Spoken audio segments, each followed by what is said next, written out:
Hey, j'espère que tu vas bien, on se retrouve pour une nouvelle vidéo, on va parler de Dragon Ball Super du chapitre 67 que j'ai vu en français ce matin. Je t'invite tout simplement à aller voir ma vidéo précédente pour voir ma réaction un peu en direct au chapitre 67 en japonais. Et on commence sans plus attendre celle-ci, c'est parti.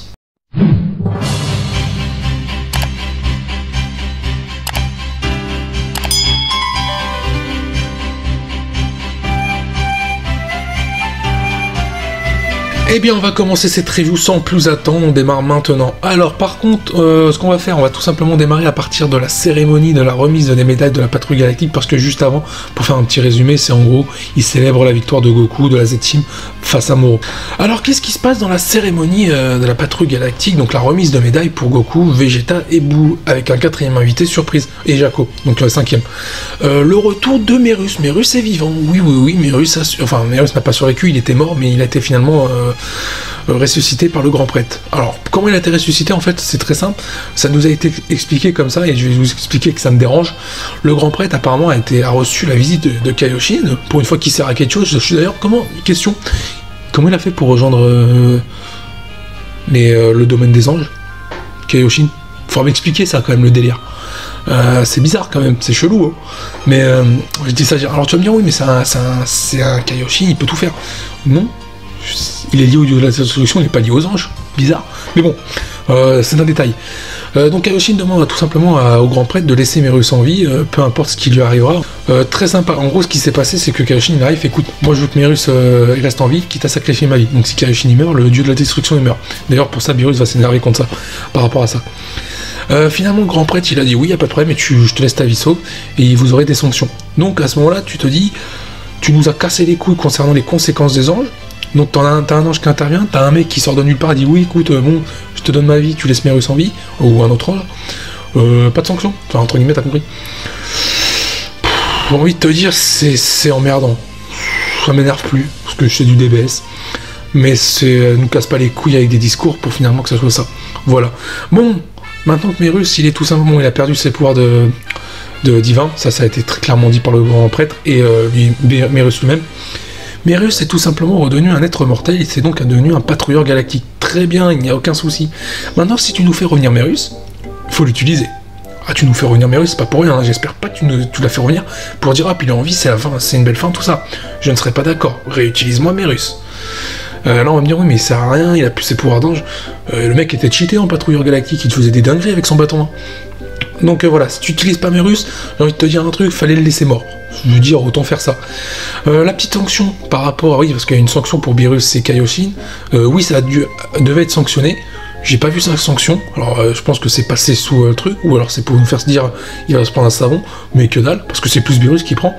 En gros, Beerus et Kaioshin, ils font le dada. Mais pour Zeno. C'est le côté comique. J'avoue, j'ai souri, c'était sympa. C'était peut-être un peu trop étiré, mais bon, ça va, ça reste du comics. Je trouve que c'est du comique à la Dragon Ball. Mais c'est mal amené. Après, ça reste sympa. Bon, la cérémonie est passée, maintenant on va arriver sur les bails. Jaco, donc c'est quelques temps plus tard, Jaco rentre d'une mission de patrouille, son collègue lui demande de venir avec lui pour surveiller la prison galactique, faire un petit bilan, faire un topo de la situation. Et donc t'as les acolytes d'Omoro qui disent que vous avez bien surveillé que Sunfree 73 était bien mort, bien disparu. Et là t'apprends qu'en réalité, 73 c'est une chose, c'est pas une vie. C'est-à-dire qu'en gros c'est un assemblage de données et de puissance, en gros si j'ai bien compris, hein. Qu'on a assimilé au travers de l'univers pour en faire quelque chose. Et là, me vient en tête un personnage qui a existé dans DBZ qui s'appelle Cell.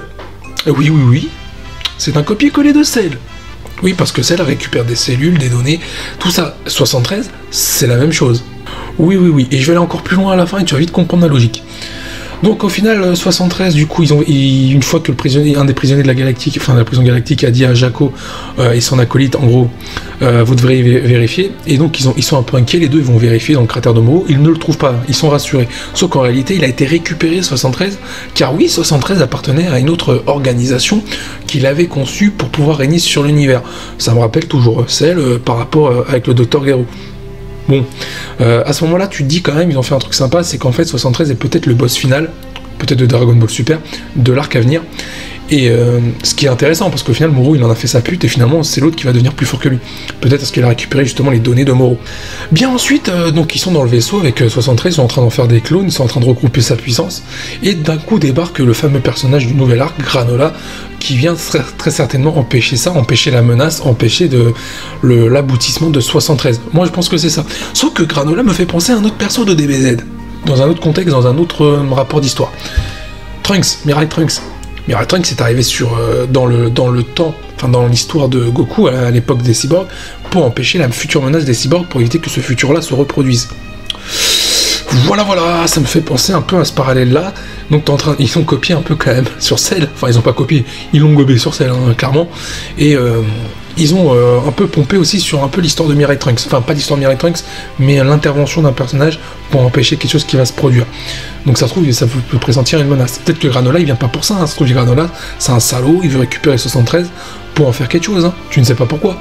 Ou peut-être qu'il est lié à ce personnage. Voilà, pour l'instant c'est trop tôt pour faire des prédictions, il faut que réfléchir, il faut quand même prendre les révélations qui viennent au compte-gouttes. Bon, du coup il arrive dans le vaisseau, il te fait une dinguerie, il affronte les clones 72, qui sont tout simplement les clones de 73. Oui, les clones de 72, ça te fait penser aussi au Cell Junior de Cell, hein, mais bon, on va rien dire, ce n'est pas grave. Mais au final, tu arrives sur une dinguerie comme ça, et du coup il est one-shot. Mon Granola, déjà, j'ai trouvé, point positif du chapitre, Granola il est badass. Je trouve qu'il est hyper bien amené, il est badass, il parle peu, et quand il parle, il te lâche des punchlines, le bordel, mais il est monstrueux, il est badass, faut le développer ce perso. Moi je crois que c'est la première fois que je suis autant hypé pour un perso DBS, avec peut-être Merus qui m'avait déçu par la suite sur le développement, mais je trouve que je suis vachement hypé, je trouve qu'en plus son chara-design il est badass, il est propre, le fait comment il a été incorporé au chapitre, propre, rien à dire. Donc il one-shot les clones 72 et le chapitre se termine sur ça, il arrive face à face dans un cube de Bacta, comme un cube de Bacta qui était pour Cell, lors du développement de Cell, et en fait il est face à 73 en disant c'est bon, j'ai trouvé ma cible, 73. Bien, bon, du coup qu'est-ce que j'ai pensé au final de ce chapitre? Bon, chapitre prometteur. Le retour de Merus, trop tôt, beaucoup trop tôt. Moi je m'attendais à le revoir Merus, c'est clair et net, mais pas comme ça, pas dans ce contexte-là, et surtout pas là. Pas à ce moment-là. Parce qu'au final, tu fais comprendre que maintenant, même si t'es vraiment dans la merde, Whis il peut intervenir, il aura rien, il craindra rien, parce que Whis il est plus important que Merus dans la société, on va dire la société des anges, tu vois. Donc ça, tu as désamorcé encore quelque chose où tu nous as cassé les couilles, ça sert à rien. Point positif quand même sur Granola, j'aime bien le perso, il a une bonne approche je trouve, c'est sympa.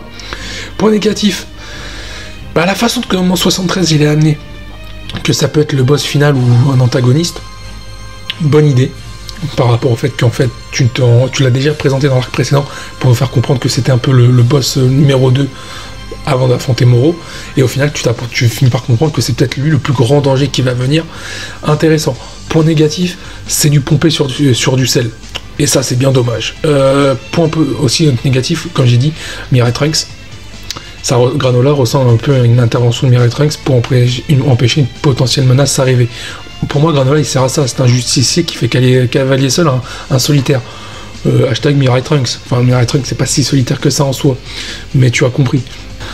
Ensuite, autre chose qui me fait peur, c'est que j'ai vu sur une interview qui était sortie par rapport à Toyotaro, sur la fin de l'arc Moro, enfin sur l'arc Moro et sur l'arc qui arrive, donc l'arc Granola, il a dit en gros qu'il allait y avoir de nouveaux personnages. Bon, Granola pour le coup, mais d'autres persos certainement. Je suis inquiet. Par rapport à ça, je suis inquiet et à la fois ravi parce qu'on va découvrir de nouveaux persos, mais il y en a trop dans Dragon Ball Super. Ils sont pas développés leurs personnages, faut arrêter. Développer peut-être des persos, mettez des liens à des persos qu'on connaît déjà pour agrémenter, relier des origines, une mythologie.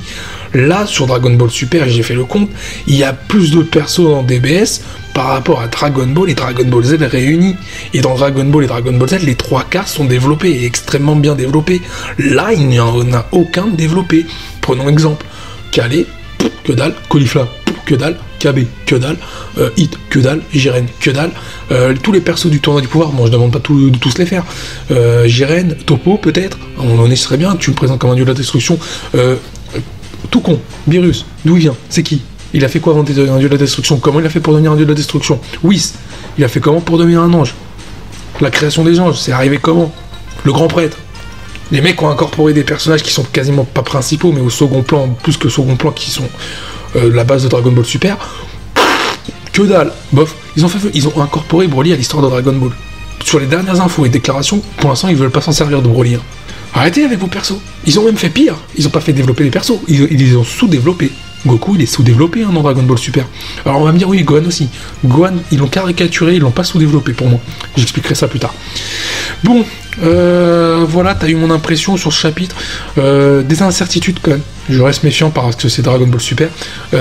Surpris par rapport au chapitre, il y a quand même des surprises. Bonnes, oui, mais c'est une bonne surprise. Malgré une petite, pas d'incohérence, mais un truc qui me chafouine, comme je t'ai expliqué.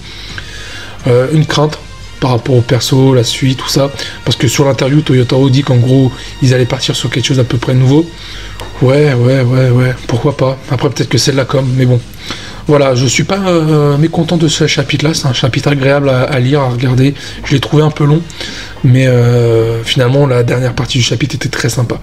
Bon, ce qu'on va faire, je vais te laisser là. J'espère que cette vidéo t'a plu, elle n'a pas été trop longue. Je te souhaite une bonne soirée si t'es en soirée, une bonne journée si t'es en journée. On se retrouve pour d'autres prochaines vidéos. N'hésite pas à t'abonner, à like, activer la cloche. Et je te dis à la prochaine. Porte-toi bien. Ciao.